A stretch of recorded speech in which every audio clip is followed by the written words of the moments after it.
আসসালামু আলাইকুম বন্ধুরা, আপনারা সবাই কেমন আছেন? আশা করি আল্লাহর রহমতে সবাই ভালো আছেন। আজকে আপনাদের সামনে এমন একটি গল্প বলবো যে ঘটনাটি ঘটেছে আমার এক মামার সাথে। সে মামার বাসা আমাদের বাসার সাইডেই, ওখানে সে ভাড়া থাকে। তিনি ট্রাক চালায়, আমাদের বাংলাদেশের বিভিন্ন জায়গায় ট্রাক নিয়ে যায়। ঠিক তেমনই একটা ঘটনা আমার কাছে বলেছে। সেটা হচ্ছে চট্টগ্রাম বিভাগের সীতাকুণ্ড নামক এলাকাকে নিয়ে।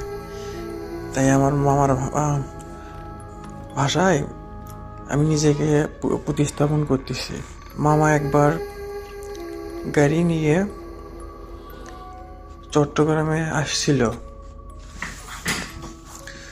চট্টগ্রামের কাছাকাছি সীতাকুণ্ড নামক এলাকায় আসতে আসতে প্রায় রাত 11টা-12টা বেজে যায়। তার সাথে ছিল তার গাড়ির হেল্পার। এর মধ্যে সে একটি চায়ের দোকান দেখে, মানে রাস্তা দিয়ে যখন ট্রাক নিয়ে যাওয়ার সময় একটা সাইডে একটা চার দোকান দেখে সেখানে গাড়িটা থামায় এবং চা খেতে নামে। চা খাওয়ার এক পর্যায়ে সে বলে যে তার একটু টয়লেটে যেতে হবে, মানে ড্রাইভার মামা বলে। তখন সে চা দোকানদারকে জিজ্ঞেস করে আশেপাশে কোথাও টয়লেট আছে কিনা। দোকানদার তার দোকানের পিছনে দেখিয়ে বলে যে একটু ভিতরে পুরাতন টয়লেট আছে, তারা ওইটা ব্যবহার করে। তবে সে ওই ড্রাইভার মামাকে সাথে করে কাউকে নিয়ে যেতে বলে, মানে টয়লেটে যাওয়ার সময় সাথে করে কাউকে নিয়ে যেতে বলে রাখা ভালো।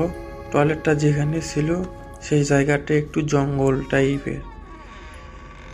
চায়ের দোকানে কয়েকজন লোকও ছিল, তাই সে ড্রাইভার মামা একটু সাহস দেখিয়ে বলল কাউকে লাগবে না, সে একাই যেতে পারবে। তো লোকটি জঙ্গলের ভিতরে গেল এবং টয়লেট খুঁজতে লাগলো।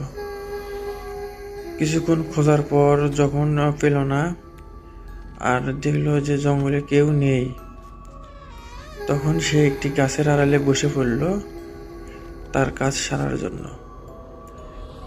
তার প্রয়োজন শেষ হওয়ার পর সে যখন দোকানের দিকে আসতেছে, তখন সে হঠাৎ করে দেখতে পেল একটি জায়গায় দুটি ছোট ছোট মেয়ে বসে কি যেন করছে। সে একটু হালকা ভয় পায়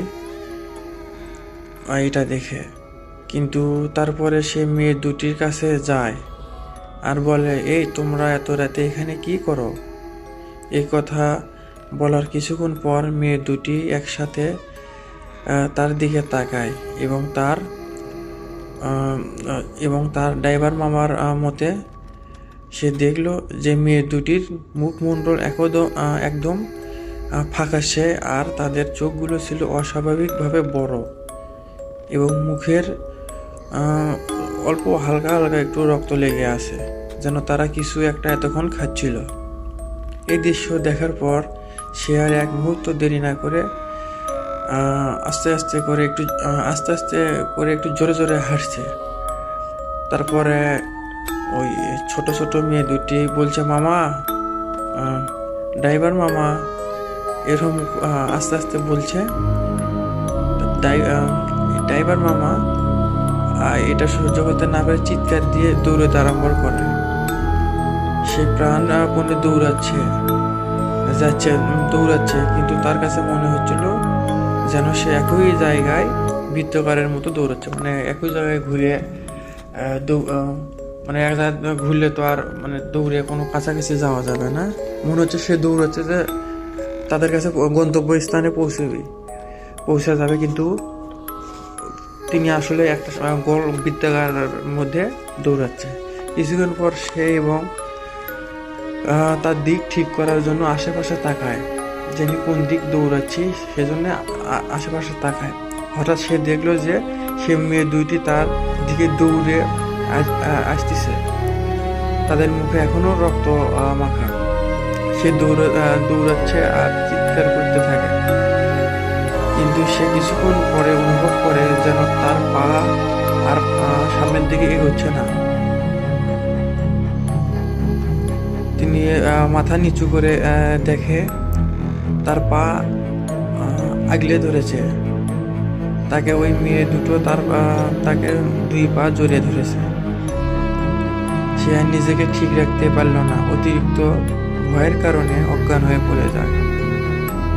সে যখন চোখ খোলে তখন সে নিজেকে আবিষ্কার করে চায়ের দোকানের বেঞ্চিতে শোয়া অবস্থায়, এবং তার চারপাশের কিছু মানুষ তাকে দেখছে।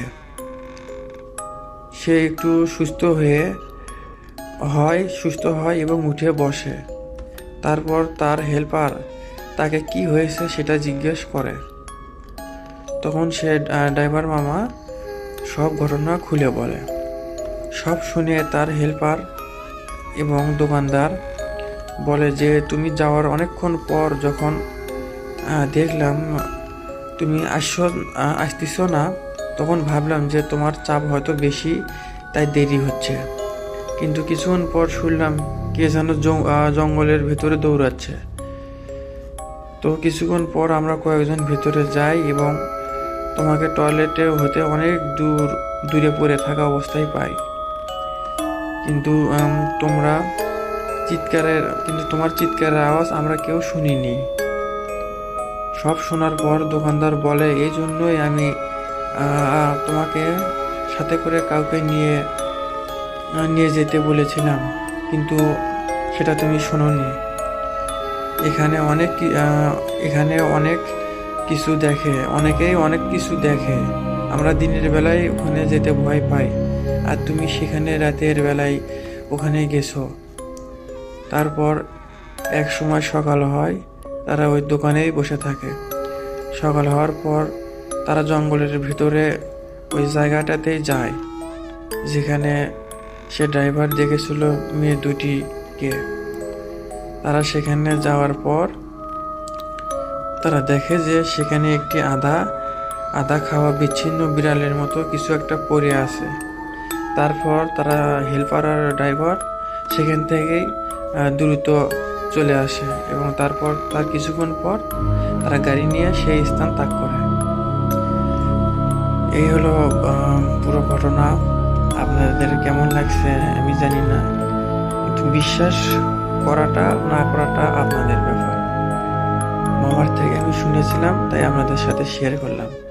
আমার নিজেরও ভূতের গল্প শুনতে অনেক ভালো লাগে। কেউ যদি ভূতের গল্প বলে, আমি সেখানেই, তার গল্প শেষ না হওয়া পর্যন্ত আমি সেখানেই বসে থাকি। তার গল্প শেষ হলে তখন বাড়িতে আসি। ইনশাআল্লাহ বন্ধুরা, অন্য আরেকদিন নতুন আরো একটা ঘটনা নিয়ে হাজির হব। আল্লাহ হাফিজ।